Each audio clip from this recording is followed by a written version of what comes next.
What is going on, my beautiful brothers and sisters, fellow radiators of love? My name is Jamal Pope, aka Jay Phoenix, and this is going to be your weekend astrology forecast for July 1st and July 2nd of 2023. Hope that you guys all are having a wonderful day so far, and hope you guys have a nice 4th of July weekend too. We do have a lot of intense energy going into this 4th of July. So we got a full moon that's going to be happening early in the morning on Monday. So I will talk more in depth about that on that particular forecast. But this is definitely going to be a weekend of a lot of building and budding energy. We're also going to see Venus finally make its full exact square to Uranus. And we still, of course, have this moon in Sagittarius that's going to be finishing up and then moving into Capricorn. So definitely some interesting energies. Mercury is now conjunct the sun. It actually begins the day still conjunct, but it's going to move past it because Mercury is moving fast. So let's take a look at these energies. Well, so we do start the day with the moon in Sagittarius, which is definitely wanting to bring a lot of positivity, looking at the big picture, some jovial and hopeful energy.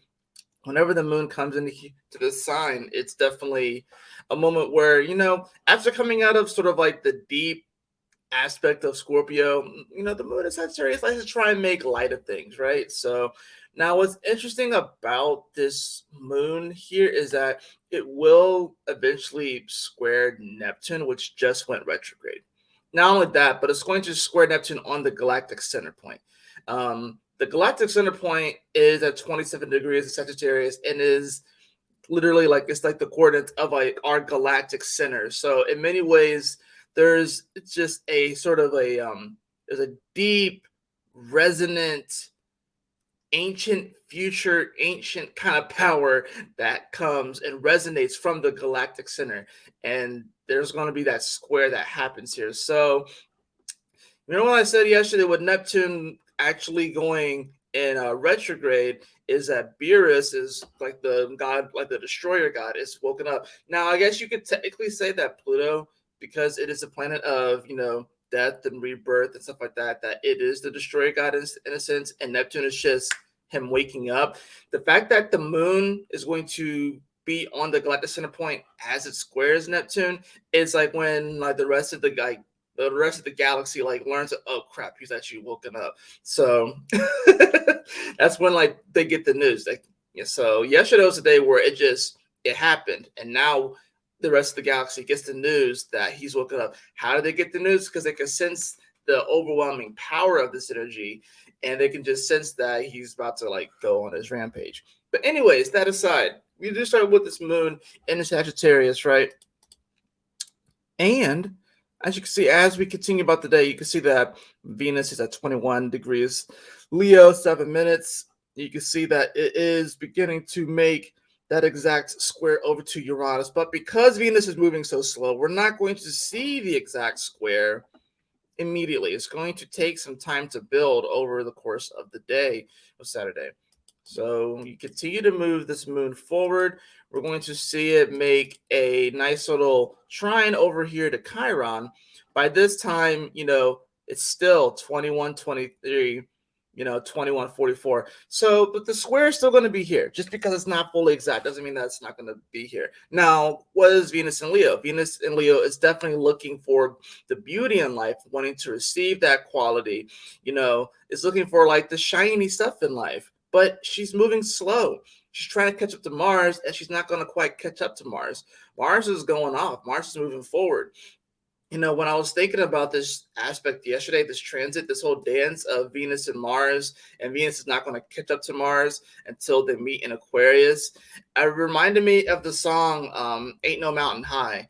Because, like, if you look at those lyrics, there's so much, like, distance and obstacles between these two lovers. There's, like, freaking tall mountains and low valleys and wide rivers. And it's funny, too, because like they're going to go through all of that before they even reach to Aquarius, right? That's the funny thing about this. They're going to go through the valleys, they're going to go through the mountains, and they're going to go over these long rivers, but they will eventually meet up. In many ways, that's kind of what the dance of Venus and Mars is. right? But there's going to be this aspect where the feminine energy is wanting to catch up to the masculine energy and harmonize, but it's not going to happen. So that could definitely make us feel a little bit off, and you could definitely start to see that, with the Venus, with the feminine energy, which is going to pull back in Leo, it's going to have everyone really address this issue. It's going to address the issues of the heart, address the issues of our creativity, passion, love. This is a very rare aspect because normally when Venus retrogrades, it usually starts in one sign and moves into another. But as far as like a Venus retrograde that's only happening in Leo, nonetheless, I have to look at the exact date, but it's no one alive has experienced that. No one alive right now has experienced a full Venus retrograde in Leo. This is the first time we're going to experience it. And which means that if no one has a reference point. That's the thing about it. So that's why this energy is going to be very dramatic. It's going to be very intense because, like I said, this energy it's trying to come together. Venus desperately wants to catch up to Mars, but she can't. She can't. Even like if you look at like their speeds, technically, it's going to eventually get to the point where let's see. Hold on. Let me. Yes. Oh, no, I'm looking at the wrong one. Where is it?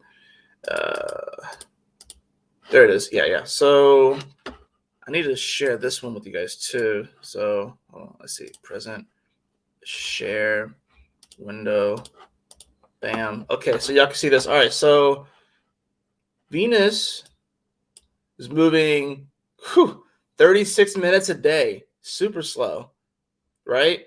Mars is moving 36 minutes a day too. They are actually moving at the same speed. That's the interesting thing about this. Normally Venus moves a lot faster, but they are moving now as of today, pretty much at the same speed. Technically, Venus is moving slightly faster, but that's not going to last. And Mars will eventually speed up. Like Venus this is about as close as Venus probably could get to Mars, right? And then Mars is going to speed up. This is sort of like running a relay race, and the person in front of you starts running before, and you just don't have the legs to catch up to them. And then because that handoff doesn't happen, you get like disqualified from the race. That's what this is. That's what this energy is going to feel like. It's going to feel like a disqualification almost. Disqualification doesn't mean that you're out of the doesn't mean that you're like completely out of it. You might be out of that particular game. You might be out of that particular race, but it doesn't mean that the whole thing is over, right? And that's the thing about this too. You know, that's the dangerous part about this too, is that like if we get in our minds of this disqualification per se, and of course we got the moon at the time, which is going to be I can do it like this. Oh sweet. Even better. Yeah. So the moon is going to be trining this energy at the same time and trining Chiron, right? And Chiron is trining this energy too, although it's not exact, mind you. It's not exact, but it's still trining the energy. So there's definitely gonna be this element where we can kind of start to feel like today's gonna be a day where we feel like, okay, I'm like right there. I can catch up as far as the feminine energy. I can receive this creative, beautiful, royal like quality. I can receive this, but you'll see. Mars is going to start the space between Venus and Mars is about to start spread. It's about to start getting longer. It's about to start spreading a little bit, which is actually going to be intense. It's going to be a little subtle at first. If you're really in tune to this energy, if you have like any planets around these degrees of Leo, like a sun, moon, I would say even like a Mercury, Venus, Mars, yeah, any of those personal planets, you're going to start to feel this. You'll start to feel this a little bit faster than the rest of the collective, right? That's a pretty intense energy, right? Where it's almost going to feel like there are two aspects of ourselves that aren't on the same page. They're trying to get on the same page, but it's just slightly off. Just slightly, but like I said, doesn't mean that the entire game is over. It just means that that particular race there's a disqualification there because Venus has to retrograde and figure out all of this Leo energy. It has to figure out the matters of the heart, love, creativity, passion. What is that drives us? What is that makes us like in many ways like super, like Aquarius does rule like the uniqueness of who you are, but Leo is like just being who you are unabashedly, unapologetically, right? That's the thing about it. So Aquarius like is like unique, but Aquarius also has this energy where it doesn't mind fitting in. You know, it's like it's a rebellious like energy, but it doesn't really mind fitting in to, it's really more like an observation kind of thing. That's the thing about Aquarius. Aquarius is very unique, but Aquarius will just fit into the crowd just to observe humanity and to like record all of these different observations and stuff like that, and then start, like make his decisions and make his choices and stuff. That's the weird thing about it. Leo's just Leo. Like, Leo's just shines. It's bright. Not talking about you, Leo, my kitty, but no, he shines and he's bright too. Aren't you, buddy? Aren't you, buddy? Yeah. But yeah, so like you see, I want to bring you back to this 3658, 3608. They're like right there. They're moving at the same speed, the same pace, but it's not going to last. It's not going to last. So let me get back to this one because all right. So yeah, like I said though, we do have that moon, which is going to be trining over to Chiron. It's nice energy. Moon and Sagittarius definitely looking for that hope, that jovial energy, wanting to look at the big picture. But then you have, of course, you have Chiron over here, which is wanting to harmonize. It's like, hey, you know, you may have these woundings and these weird aspects and these weird quirks to you, but that doesn't mean that you can't become a superhero. Then that's the cool thing. One thing I love about the anime My Hero Academia is that some of the superpowers in there, it's just stuff that you really wouldn't think about. But then you make the best of it. Some people use their quirks, but see, here's the thing: not everyone uses their quirks to be superheroes. Some people use their quirks to do basic stuff, like maybe someone has a quirk where they can shoot freaking water out of their hands and they become a firefighter. Maybe someone has a quirk that allows them to, it can be just random things. Maybe someone has a quirk that allows them to shoot electricity out of their eyes and they become an electrician. You know what I mean? So that's the thing. Some of you guys are using your quirks and your powers to do certain things, and it's like it kind of worked, but at the same time, you got to find that sort of that unique job, the one that you're not even really thinking about. You might be trying to shove your quirk into a particular box, when really what you could be doing with it is something super powerful. Some of you guys, right, are so down on yourself because you feel like you work a regular job and it's mundane and you feel like there's no excitement there, when really you're the superhero of that job, right? Some of you guys, you being there is super important. That doesn't mean you're going to be there forever, but I'm saying to actually appreciate where you are. If you work like, say, like a mundane per se, quote unquote, office job, right? And what you really want to do is be, like an artist, like you want to paint, right? But you just can't make it happen right now. You have bills, you have a family, and it's a little bit tough for you right now to make that transition, because of course we have this Venus Mars energy in Leo, which is wanting to meet up. It's Venus is wanting to reach up to Mars, and Mars like, come on, come on, come on. Like Mars has been moving at this particular pace, and trying, hey, come on, catch up, Venus, it's all good. But it's like it's not going to quite get there. So it's like we're trying to receive this aspect, but it's just not there. So it's like, yeah, there could be some frustration there, but you never know. You being there and having your unique work in that office is still very valuable and still very important. You being there may bring a smile to someone's face, and this person may be super depressed, maybe on the verge of suicide or something like that. I'm just saying, I know that's a pretty extreme example, but I'm just trying to paint the picture of how important it is to be where you are. For example, me yesterday, right? All right. Now, here's the thing. I do love my job. I really do appreciate my job and stuff. Is it what I want to be doing, like, if I had like my ideal day, is it what I'd want to be doing? No, it's actually not involved in what my ideal day was. But yesterday, my last guest of the day, right? This is a guy who recently moved here from Brazil about a year ago or so. And his English was decent, but he was still working on it, whatever like that. And we had a full conversation in English, everything was great and stuff.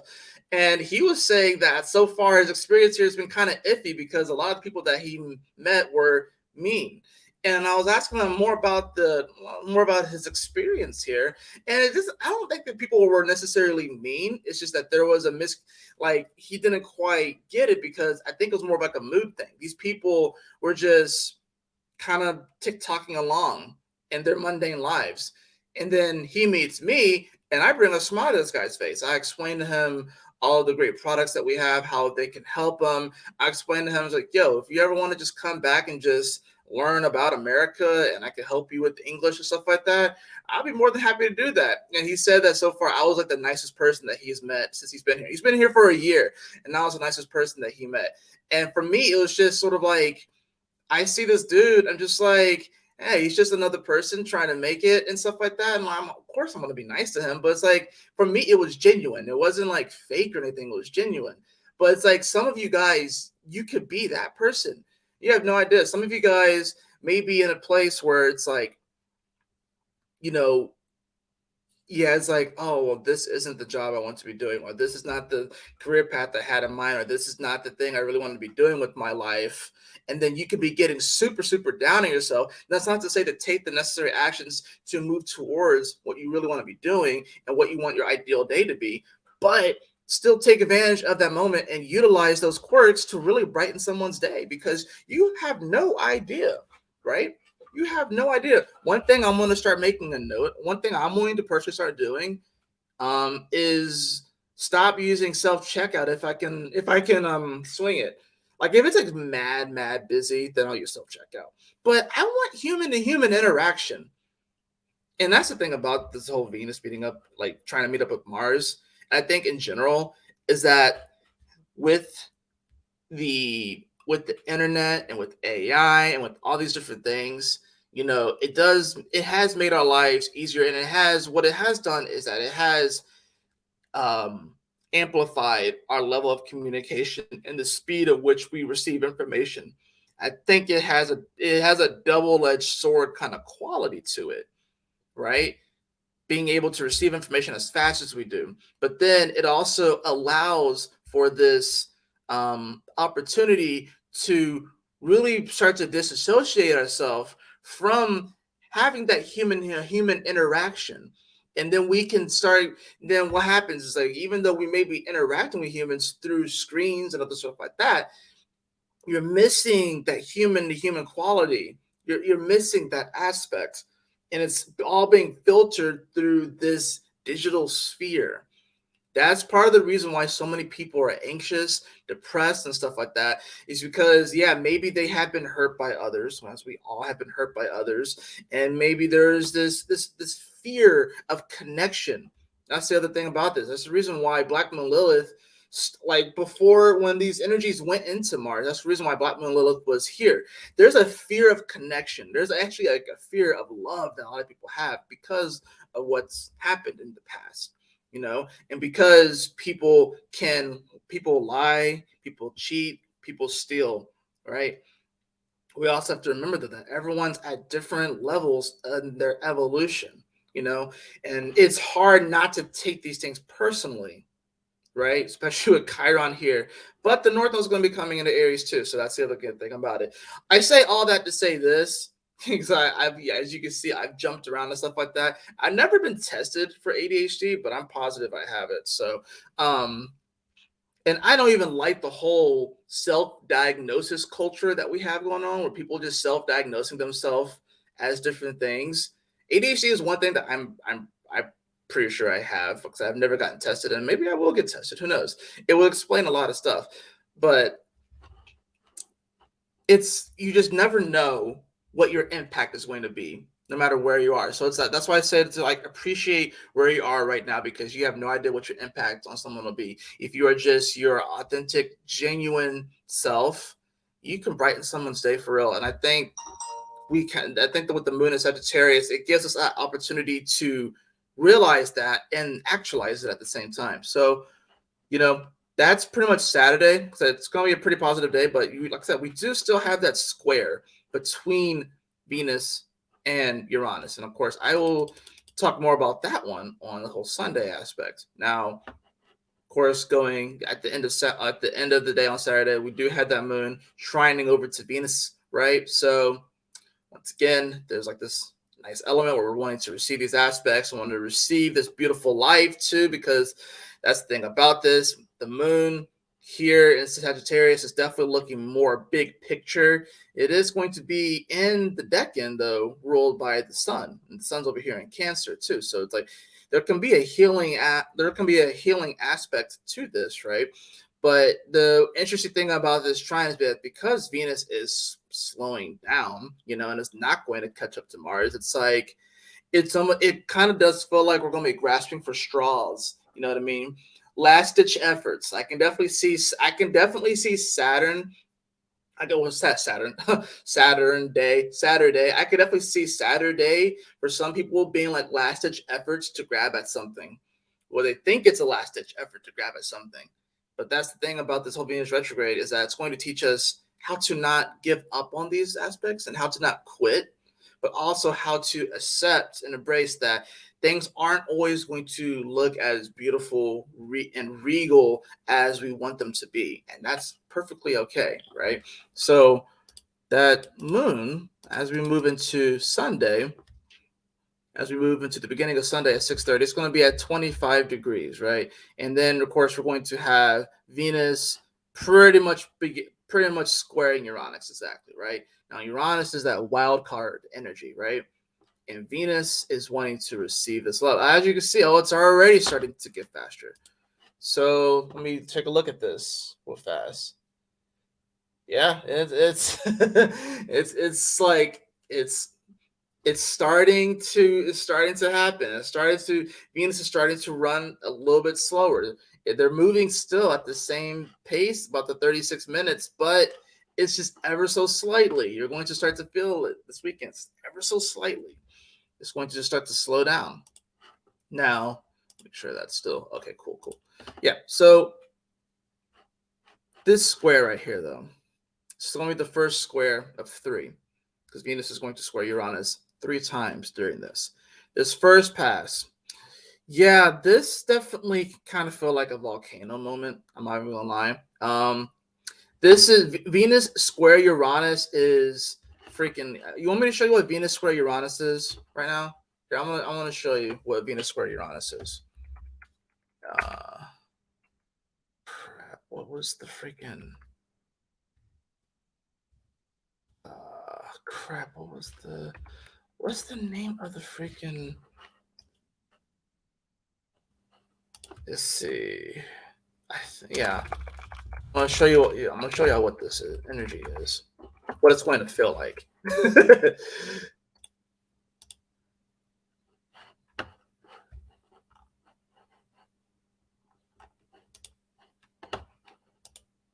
Yeah.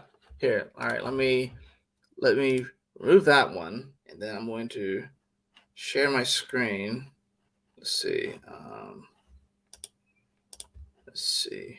Share screen, and then I want to show y'all. Let's see. Da-da-da-da-da. Boom. Yeah. All right. Venus and Leo, square Uranus and Taurus. Is this? You seen the movie Moana, right? We want it to be this. There's going to be this. Tense, fiery, pissed off. Wanting to receive the beauty in life, but it's going to be pissed off. It's going to be fiery.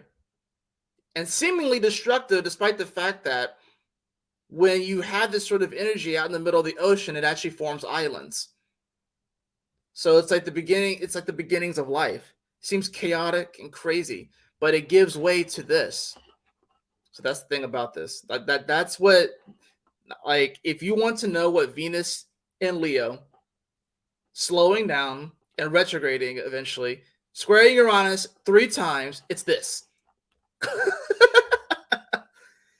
Your homework is to watch the movie Moana. If you haven't already seen it, it's a great movie. So that is what that energy is going to be. Yeah. So like Venus in Leo squaring Uranus is like the lion getting a thorn stuck in its foot and going on a freaking rampage, right? And people trying to figure out why this lion is going on a rampage. And then when you finally pluck the thing out, the lion calms down, right?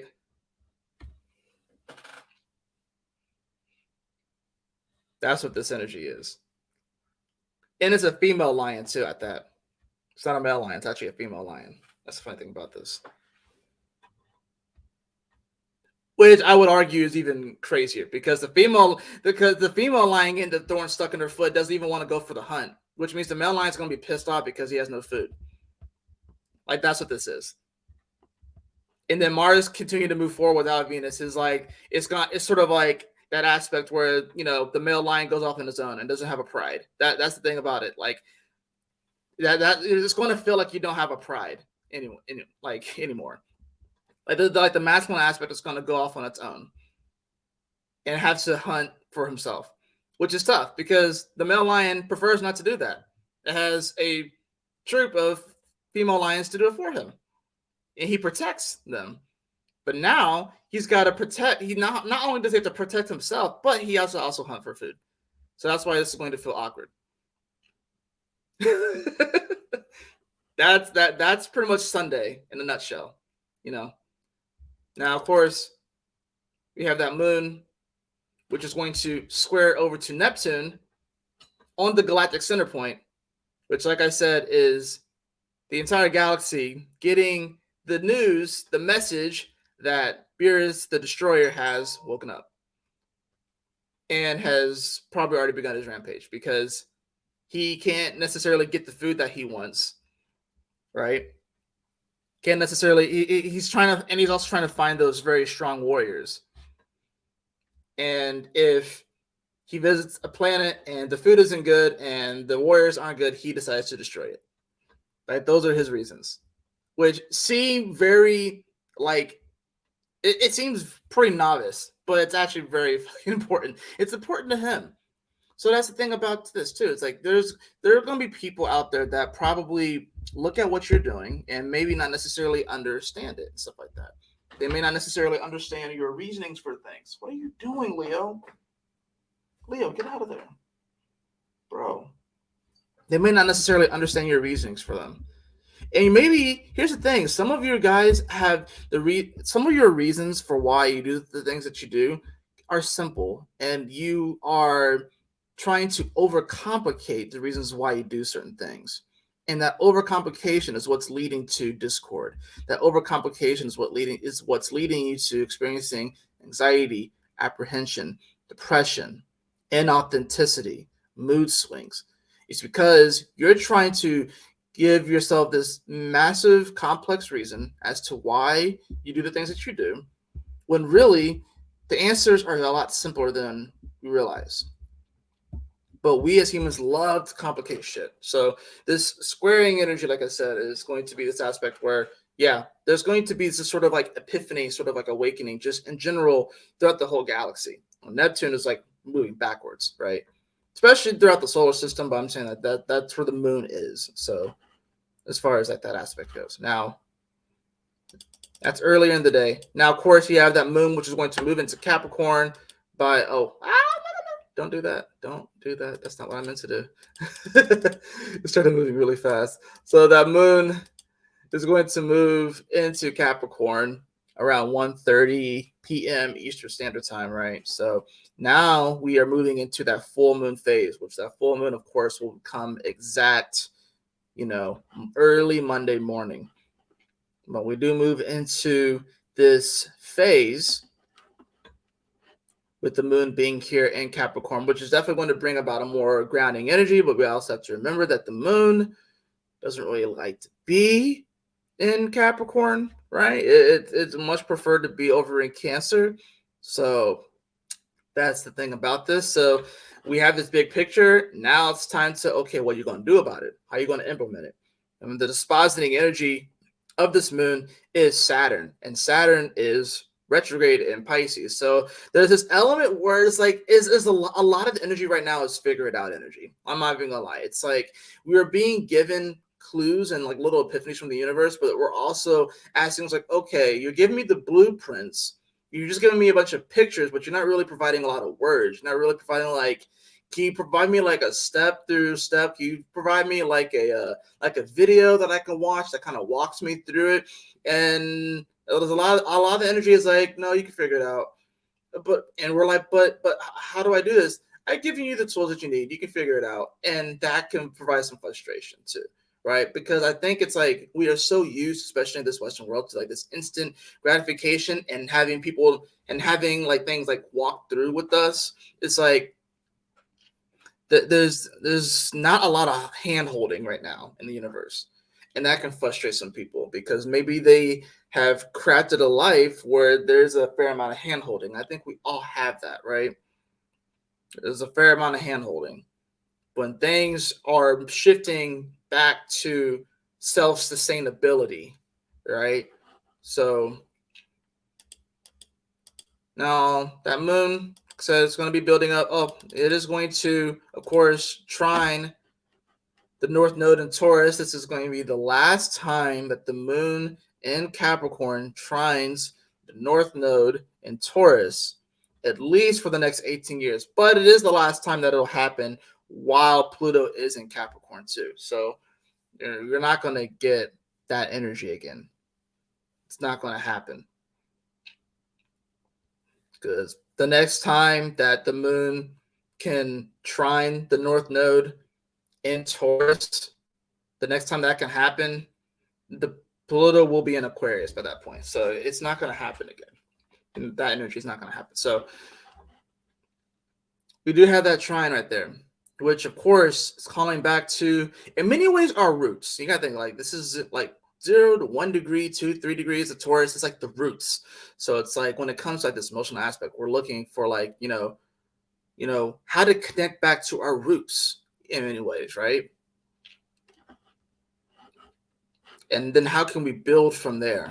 That's the thing about this. So if right now the North Node is like the roots, Jupiter is sort of like, it's sort of like the sapling, right? It doesn't really start to like really grow until it hits this, and then it really blooms in this area. So it's like you have like the little sapling, right? The little seed, if you will, the roots.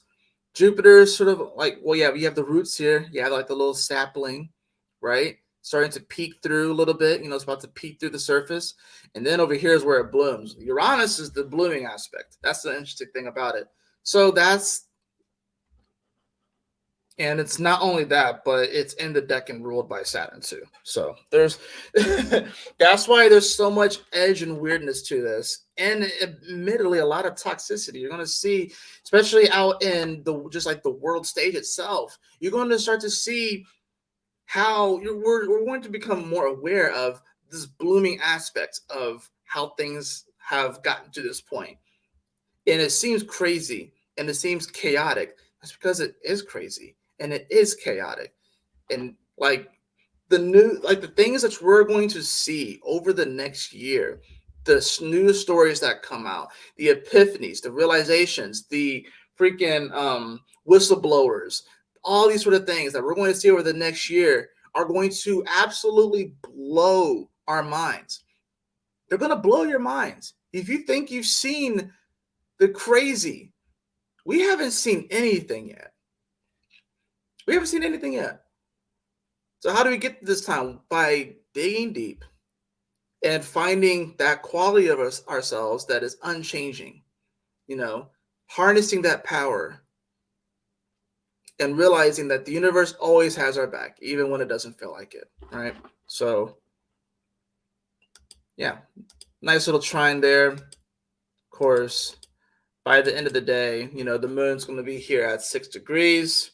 It actually will be opposing Juno at this point, and it also will be coming to the sextile with Saturn. So This weekend, like I said, there's a lot of interesting energy. We're going to start to kind of feel this energy really start to pull apart. I mean, let's take a look at it right now to see if there's, oh, look at this.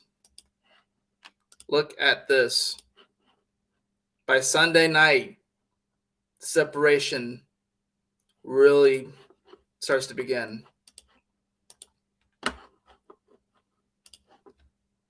By this time, look at this. Venus, 35 degrees, 30, 35, or 30, yeah. It's 35 minutes a day.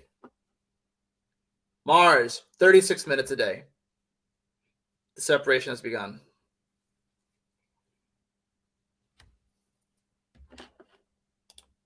The separation has begun. Let's get into the cards for the day.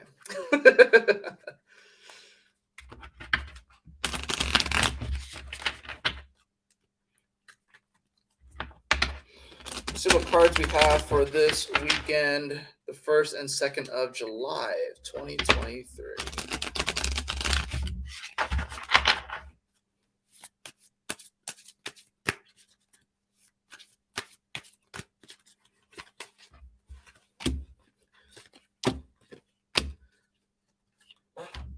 We have the 6 of Pentacles in reverse. We also have that followed by the Emperor, and then we also have the Queen of Swords for this weekend. Yeah, so the 6 of Pentacles, there's definitely going to be this element where, I think this is like reminding ourselves not to overgive. I don't think this is me that you just can't provide and be kind to other people, but this is a reminder of not to like overextend ourselves and not to overgive. But with the Emperor here and the Queen of Swords, this is just about, communicating your uniqueness and just who you are. The Emperor, this is a card that's ruled by Aries in the tarot, right? Chiron is Aries. Remember I told you about your quirks? Just simply expressing your quirks, expressing your quirks and communicating your quirks and just being who you are. So you don't necessarily have to feel like you have to overextend yourself this weekend. Just simply being who you are is what's going to get you through this weekend where you're going to find your success. And you will even find that simply just being you, you're going to provide more than enough value to the people around you. But if you overextend yourself, you may slip into this level where you feel inauthentic, and you may slip into this feel where if you're giving too much of yourself, you're not going to have enough for yourself. So that's the thing about this. So you want to just be discerning when it comes to that energy, to not overgive, but to simply just resonate and be who you are, and that will be more than enough. You'll see it'll be a very nice weekend, even with all these energies happening, even with the separation and stuff like that. You will feel more confident that you can really make it through this and that you do absolutely have a purpose here. Because I feel like some people out there are wondering what their purpose is in such a crazy, seemingly purposeless world. Remember what I said, like especially yesterday, like Fridays, like go back and look at Friday's forecast if you haven't seen it. That was probably one of my better forecasts that I've done. I really rocked it out, and I definitely feel like that's something that you should watch. And just leading into this weekend, hopefully it starts to build a little bit more confidence in you. So we have uncovering treasure. Beneath the surface, it lies great bounty. Yep. So that's the thing about this. We can't be surface level anymore. We got to get deep, because it's by going deep that we find the true quality of who we are, those treasures that we are really looking for, those treasures that we are wanting to have in our life. We have to go deep. We have to go deep. We got to go deep. Take it from this Scorpio 12th houser. You got to go deep, right? That's where the treasure is, right? Oh, I hope that you guys have a wonderful weekend leading to this 4th of July. Hope you guys have great times with your family, barbecuing, fellowship, all that good stuff, good music, good times and stuff. And just remember that you do have a purpose, that you are loved, that the universe does have your back. So without further ado, I think I'm going to go ahead and wrap this one up. This is definitely a longer weekend forecast, but if you happen to make it through this whole thing, I definitely appreciate you checking it out. And, let me know how everything goes in the comments below. Let me know what you guys think and stuff. But yeah, that's going to do it for this weekend astrology forecast. Like I said, have a lovely and blessed weekend. I will see you all for the full moon forecast on Monday. And y'all take care. Stay blessed. Peace out. Sayonara.